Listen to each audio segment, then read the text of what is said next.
The journey as an artist is a bunch of people standing on a shore, right? And making it is on the other side of the shore. Everybody talks about how bad they want to get it, but only a few people will step on those first couple rocks. And then they'll either fall in the stream because it's too hard and get swept away, or they'll keep going. But the funny thing is it's only the guys that get to the middle that can see the pathway. Because from the other side of the shore where everybody's at, you can't see the other rocks. You need to get in the water. You need to get in the middle of it, and then you'll be able to see the path. Until you're there, you can't do it. So really, you need to jump in.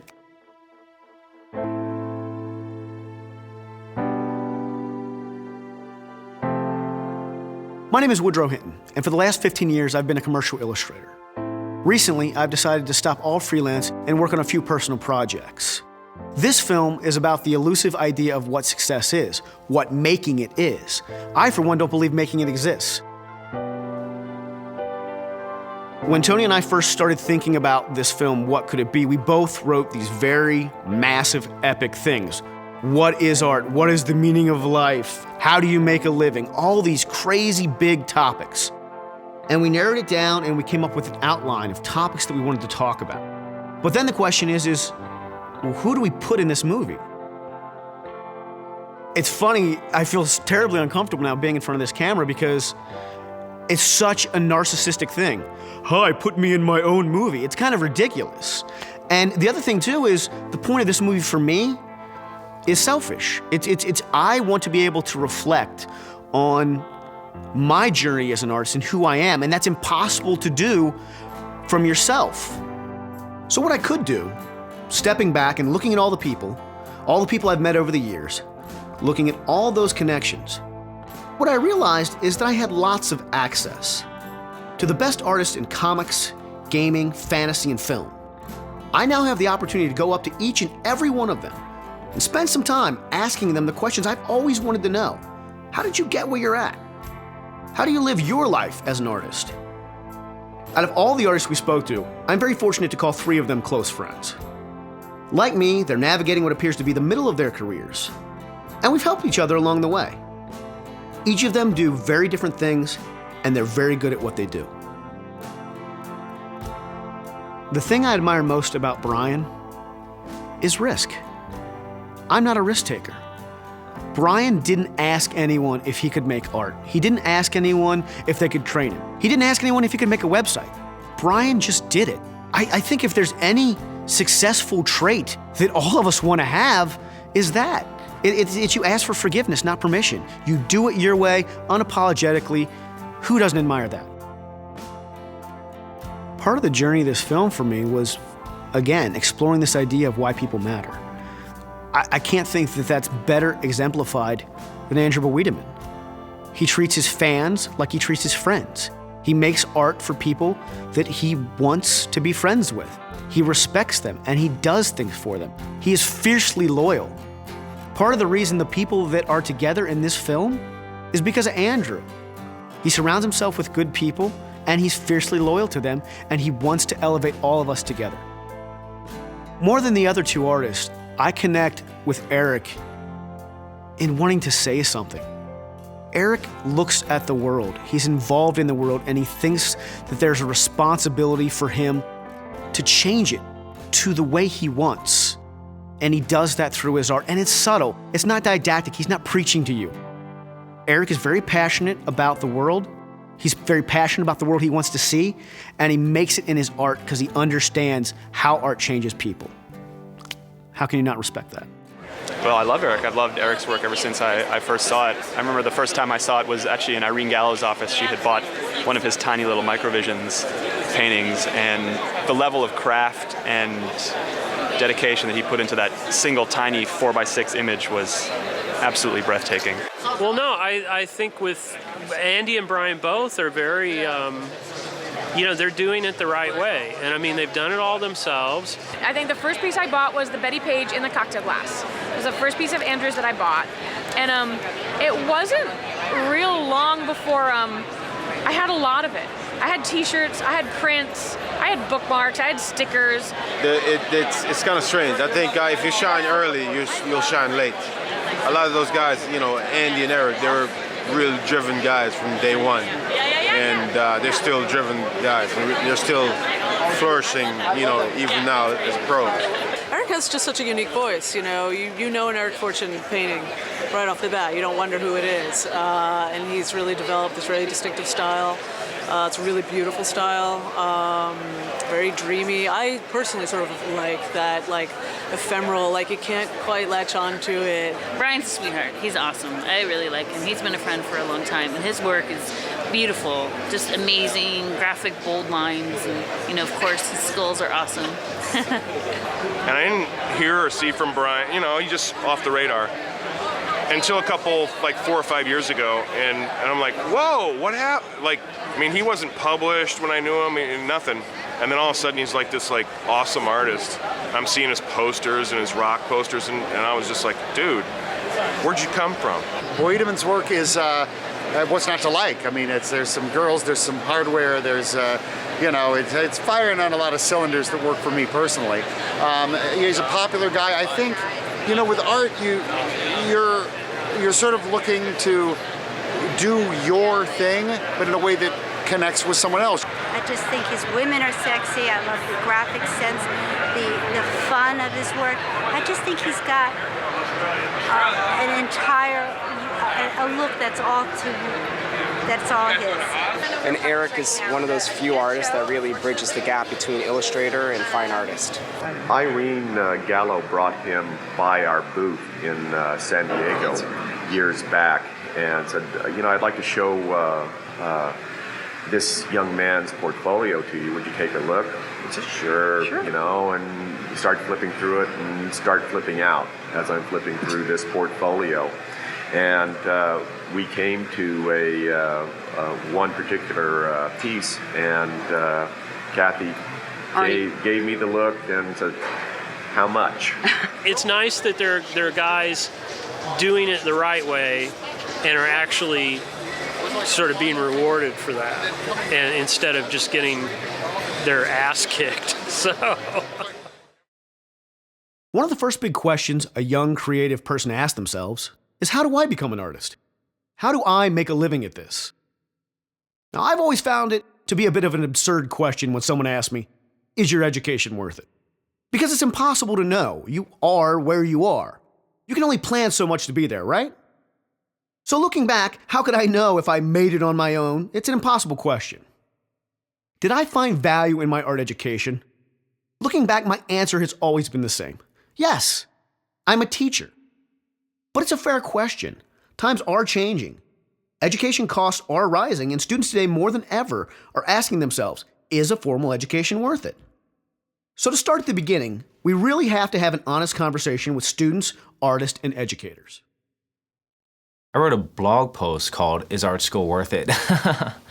And if you have the resources and the money, or rich parents or whatever, then it's an awesome experience. If you're going to graduate with $100,000, I'd really try to realistically wrap your head around how big that number is and how much stress that's going to cause on you to have to pay that loan back a month and live in an apartment and drive a car and eat food.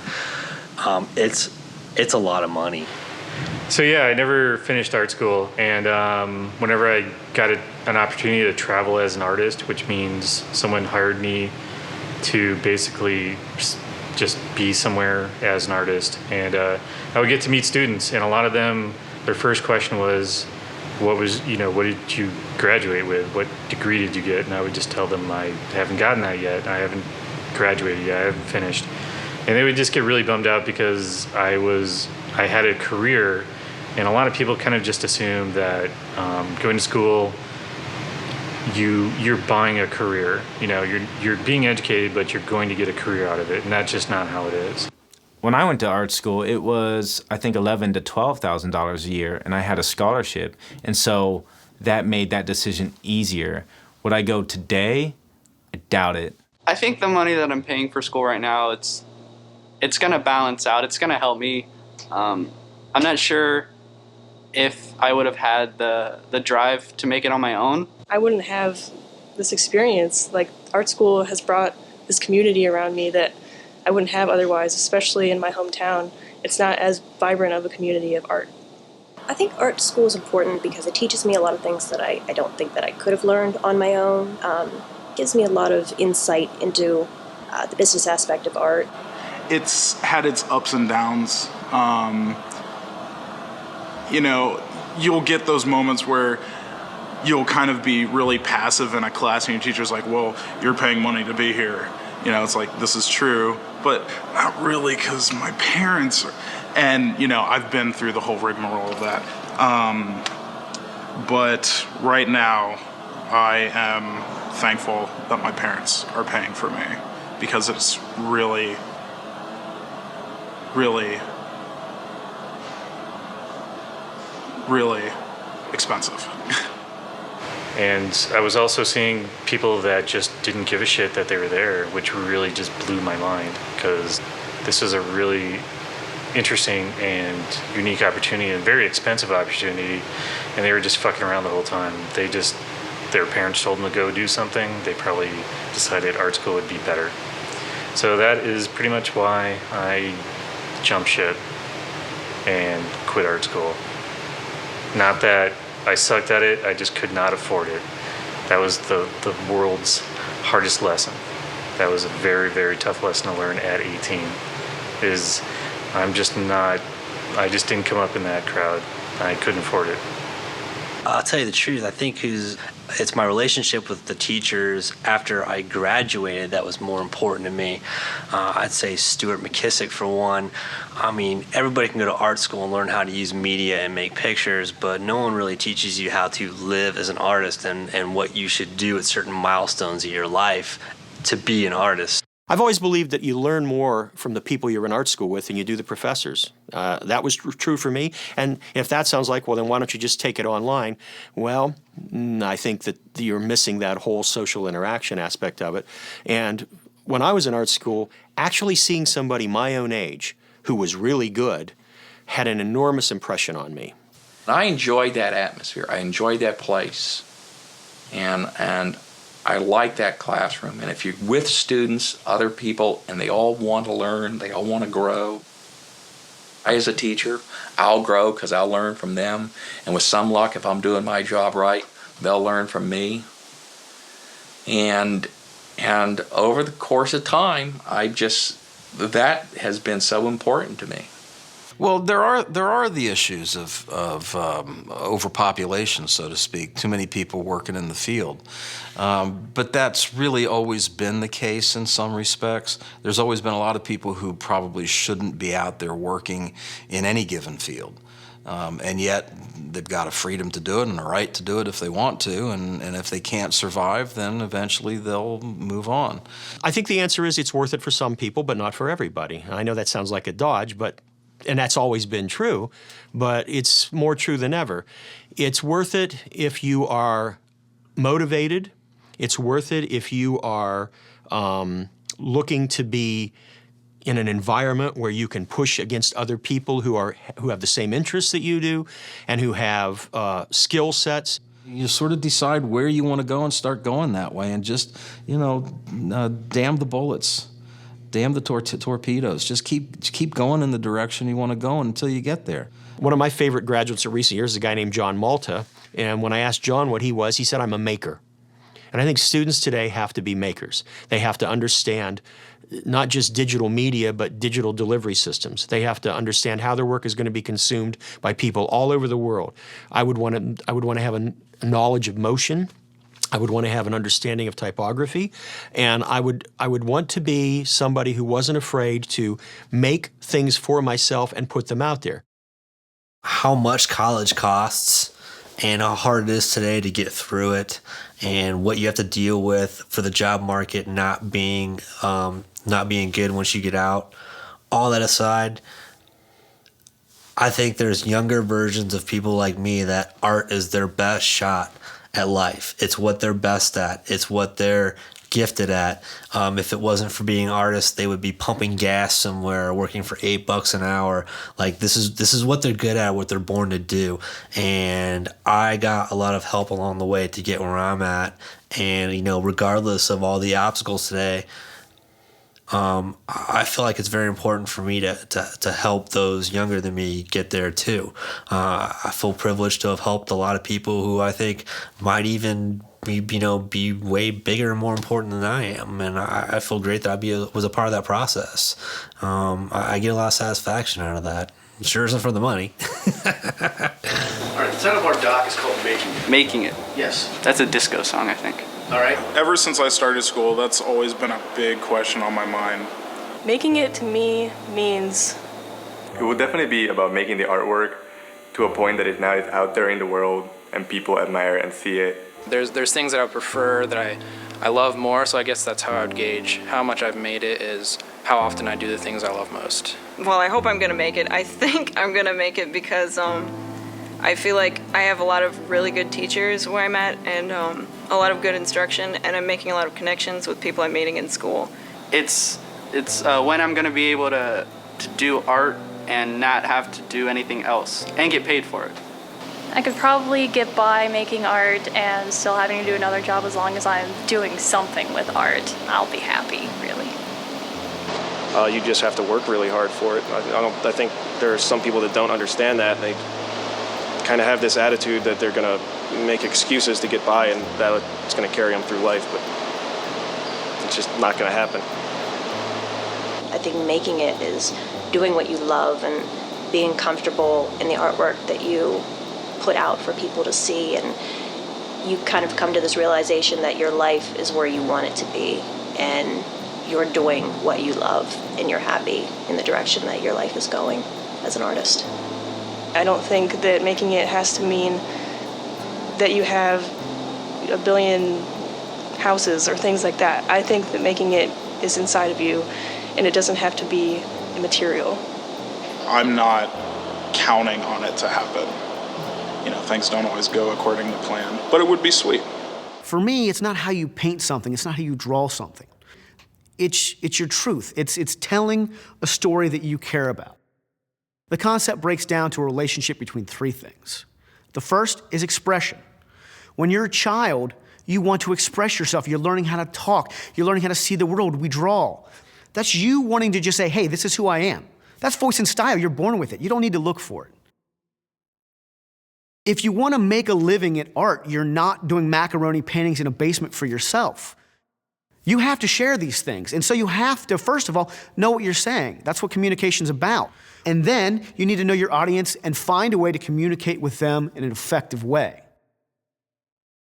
And then finally, it's this beauty. And this is where I think fine art is more okay to talk about this. And we illustrators love this and cherish this, but we pretend we don't. Beauty is elusive. Have you ever tried to define beauty, like what it is? It's something profound. It's an experience above and beyond what we're experiencing here. Something greater than what's around us, and you're striving for it. My job is to show you my world in the most honest, raw way I can and not be embarrassed to do so. And so that's one of the biggest reasons I stopped doing my work that I was doing, because it wasn't me. It wasn't honest. It was shallow. And I don't think all commercial art is. I think the really successful artists integrate their family, they integrate their goals, they integrate their education, and they're able successfully to bring that together to say something important and amazing to the world.